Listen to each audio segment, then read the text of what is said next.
Hello, welcome back to the reading of the poem of the Man God, written by Maria Valtorta, Volume 2, Chapter 261, Part 2, In the House of Dora and Philip. Only Mary and Judas are awake, the former deeply absorbed in her thoughts, the latter looking at her with wide open gaze, which never leaves her. In the end, he gets up and approaches her slowly and noiselessly. Although he is most definitely a handsome man, he gives me the impression of a feline or snake approaching its prey. I do not know why. Probably because I dislike him. I feel that his very steps are deceitful and dangerous. He calls her in a low voice. Mary. What do you want from me, Judas? Mary asks kindly, looking at him with her most loving eyes. I would like to speak to you. Do so. I am listening. Not here. I do not want anybody to hear me. Would you mind going out there for a moment? It is shady out there as well. Let us go.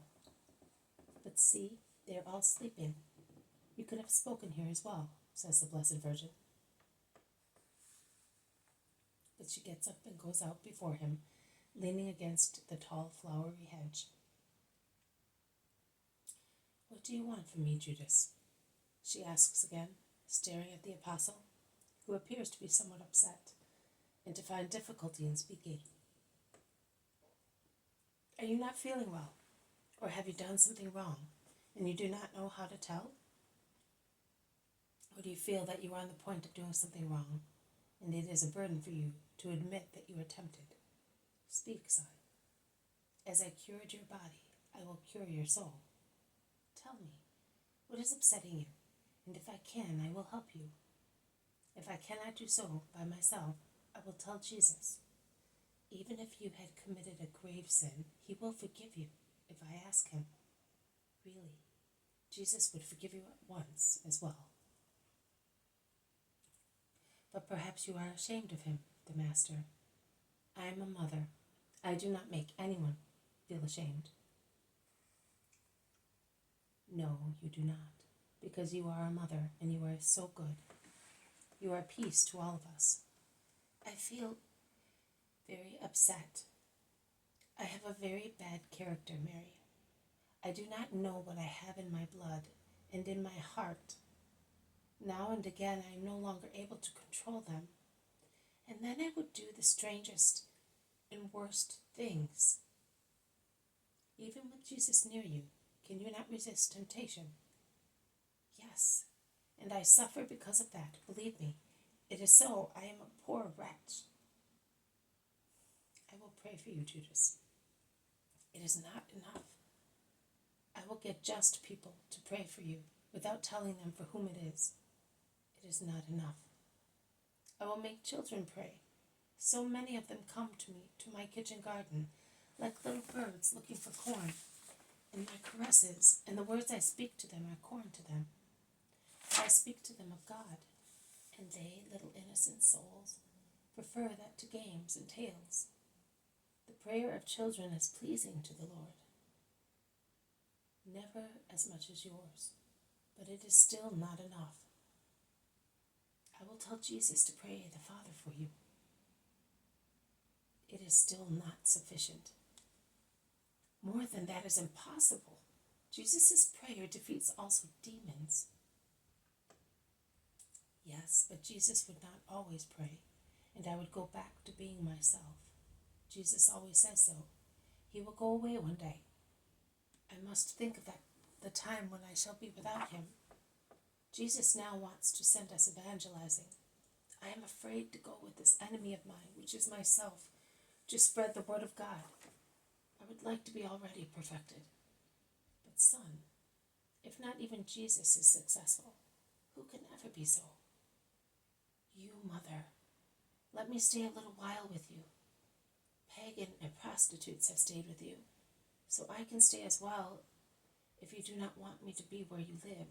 At night I will go and sleep at Alpheus and Mary of Clopas, but I will spend the day with you and the children.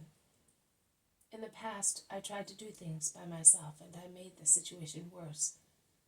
If I go to Jerusalem, I have too many wicked friends, and in the situation I am in now, when I feel like this, I become their laughingstock. It is the same if I go to any other town. The temptation of the road burns me with this one which I already have. If I go to Kerioth, to my mother's, I become the slave of pride. If I withdraw to a solitary place, silence rends me with Satan's voices. But if I am staying with you, oh, I feel that it will be different. Let me come. Tell Jesus to grant me this. Do you want me to be lost? Are you afraid of me? You are looking at me with the countenance of a wounded gazelle, which has no strength left to escape its assailants. But I will not offend you. I have a mother too, and I love you more than her. Have mercy on us, sinner Mary. Look, I am weeping at your feet. If you reject me, it may be my spiritual death. And Judas is really weeping at Mary's feet. She looks at him, and her eyes are full of pity and anguish mixed with fear. She is very pale, but she takes a step forward because she had almost sunk into the hedge to keep away from Judas, who is going too close to her. And she lays a hand on Judas's dark hair. Be quiet, lest they should hear you. I will speak to Jesus, and if he agrees, you will come to my house. I disregard the opinion of the world. It does not injure my soul. I would be horror-struck only at being guilty towards God. Calumny leaves me cold. No one will speak ill of me, because Nazareth knows that its daughter does not cause scandal to her town. In any case, let come what may, I am anxious that you may save your soul. I am now going to Jesus. Peace to you. And she covers herself with her veil, which is white like her dress, and she walks fast along the path, which leads up to a hillock covered with olive trees. She looks for her Jesus and finds him engrossed in meditation. Son, it is I, listen to me. Oh, Mother, have you come to pray with me? What joy and relief you bring to me. What is it, son? Is your soul anguished? Are you sad? Tell your mother. You have said it, anguished and tired, not so much because of work or of the miseries I see in hearts, as for the immutability of my friends. But I do not wish to be unfair to them. One only worries me. Judas of Simon, son, I have come to speak to you of him. Has he wronged you? Has he grieved you? No. But I feel sorry for him, just as I would feel sorry if I saw a very infected person. Poor son, how ill his soul is. And you feel sorry for him. Are you no longer afraid of him? You were once. Son, my pity is even greater than my fear, and I would like to help you and him to save his soul. You can do everything, and you do not need me. But you say that everybody must cooperate with Christ in redeeming, and that son needs to be redeemed so badly. What else can I do for him in addition to what I already do? You cannot do any more, but you could let me do. He asked me to let him stay in our house because he thinks that he will be able to get rid of his monster there. You are shaking your head. You do not want? I will tell him. No, Mother, it is not that I do not want. I am shaking my head because I know that it is useless. Judas is like one who is drowning, and although he realizes that he is drowning, he rejects out of pride the rope that has been thrown to him to draw him to shore. He has no will to come to the shore. Now and again he is in terror of drowning, and he seeks and invokes help. He clings to the rope, and then, seized once again by pride, he refuses help, rejects it. He wants to be independent, and he becomes heavier and heavier because of the muddy water that swallows him down.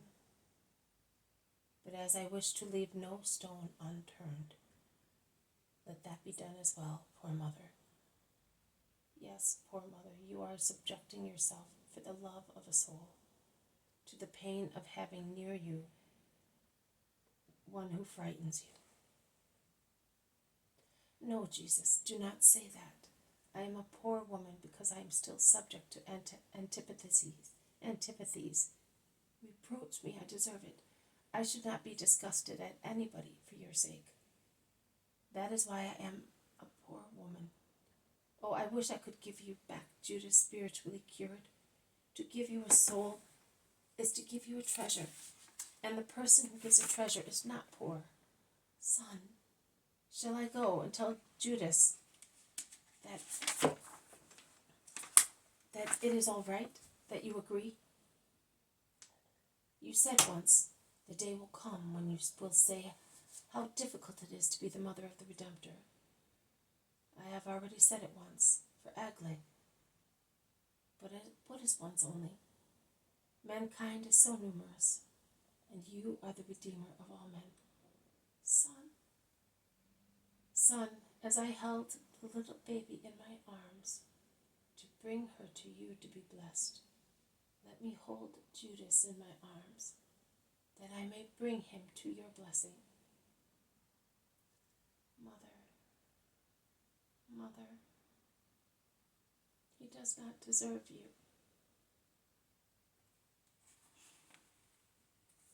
This has been a reading from the poem of the Man God, written by Maria Valtorta, Volume 2. Chapter 261, Part 2, In the House of Dora and Philip. Thank you for listening. I will see you tomorrow. May God bless you, and may peace be with you.